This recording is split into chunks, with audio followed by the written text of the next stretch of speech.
आप देख रहे हैं भव्याश्री न्यूज और मैं हूं आपके साथ आदित्य।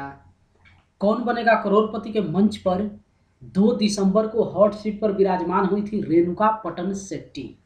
देखिए इनकी तस्वीर हम आपको स्क्रीन पे दिखा रहे हैं, जो कि सोलापुर महाराष्ट्र के रहने वाली हैं। इनके विषय में हम आपको बता दें कि ये एक प्राइमरी टीचर है।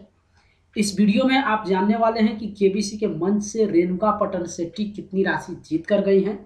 साथ ही प्रतिभागी को जो 3 लाइफलाइन दिया जाता है, वो तीनों लाइफलाइन का इस्तेमाल ये कौन कौन से सवाल पे की हैं और उस सवाल का प्राइस कितना था। लेकिन उससे पहले हम आपको बता दें कि कौन बनेगा करोड़पति के मंच से ये 12,50,000 की राशि जीत कर गई है। 12,50,000 जीतने के बाद महानायक अमिताभ बच्चन इनसे 25 लाख का प्रश्न पूछते हैं और उसी प्रश्न पे ये गेम को क्विट कर देती है। हालांकि ये जिस तरीके से लाइफलाइन का इस्तेमाल की है, अगर सही तरीके से लाइफलाइन का इस्तेमाल होता तो 100 नहीं 110% यहाँ पे कहा जा सकता है कि केबीसी के मंच से ये कम 25 लाख की राशि जरूर जीत कर जाती। लेकिन आखिर ऐसी कौन सी स्थिति उत्पन्न हुई है कि केबीसी के मंच से इनको 12,50,000 ही लेकर वापस लौटना पड़ा है, वो इस वीडियो में आगे हम आपको बताएंगे। लेकिन चलिए आपको दिखाते हैं कि आखिर रेणुका पटन शेट्टी अपने तीनों लाइफलाइन का इस्तेमाल कौन कौन से सवाल पे की हैं। तो हम आपको बता दें, ये अपनी पहली लाइफलाइन का इस्तेमाल 80,000 के प्रश्न पे करती हैं, जो कि ऑडियंस पोल था। देखिए 80,000 का सवाल हम आपको स्क्रीन पे दिखा रहे हैं। इनमें से कौन सा भारतीय स्मारक अन्य 3 से ऊंचा है? 4 ऑप्शन है। ऑप्शन ए चार मीनार, बी इंडिया गेट, सी फिरोज मीनार और डी कुतुब मीनार। तो इस प्रश्न का इनके पास सही जवाब नहीं मालूम था, या फिर यूँ कहें कि 100% श्योर नहीं थी। इसी को लेकर अपनी पहली लाइफलाइन ऑडियंस पोल का इस्तेमाल करती हैं। और जैसा कि देखिए स्क्रीन पे आप देख सकते हैं, ऑडियंस की तरफ से सबसे ज़्यादा जिस ऑप्शन को वोटिंग दिया गया था वो था ऑप्शन डी, जिसे 62% जो है वोट दिया गया है। उसके बाद ये ऑप्शन डी यानी कि कुतुब मीनार को लॉक करवाकर जीत जाती हैं 80,000।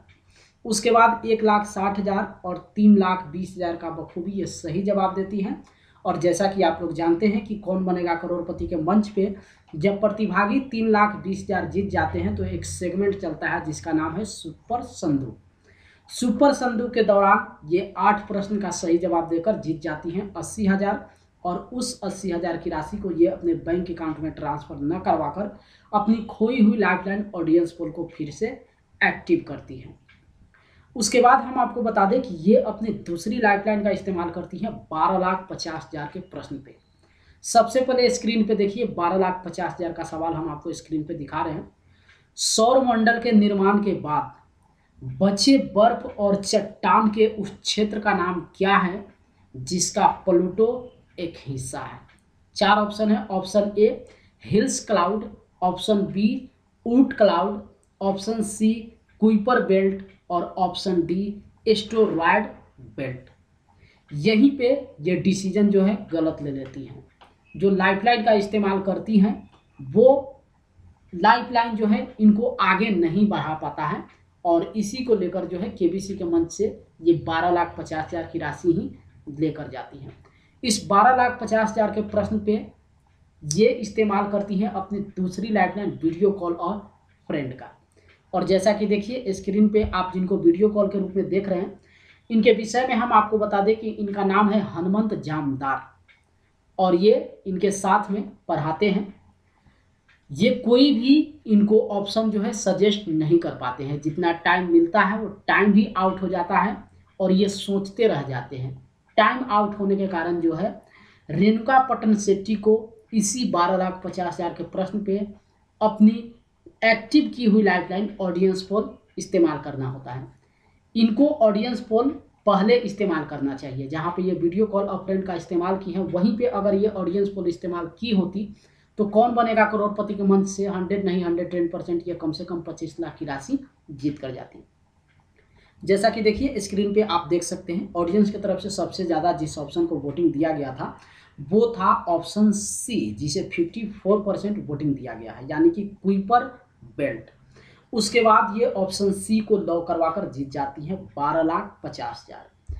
उसके बाद महानायक अमिताभ बच्चन इनसे पूछते हैं 25 लाख का प्रश्न, जिस प्रश्न को आप स्क्रीन पे देख रहे हैं। इस प्रश्न का भी इनके पास सही जवाब नहीं मालूम था और बचा हुआ था आखिरी लाइफलाइन डबल डिप।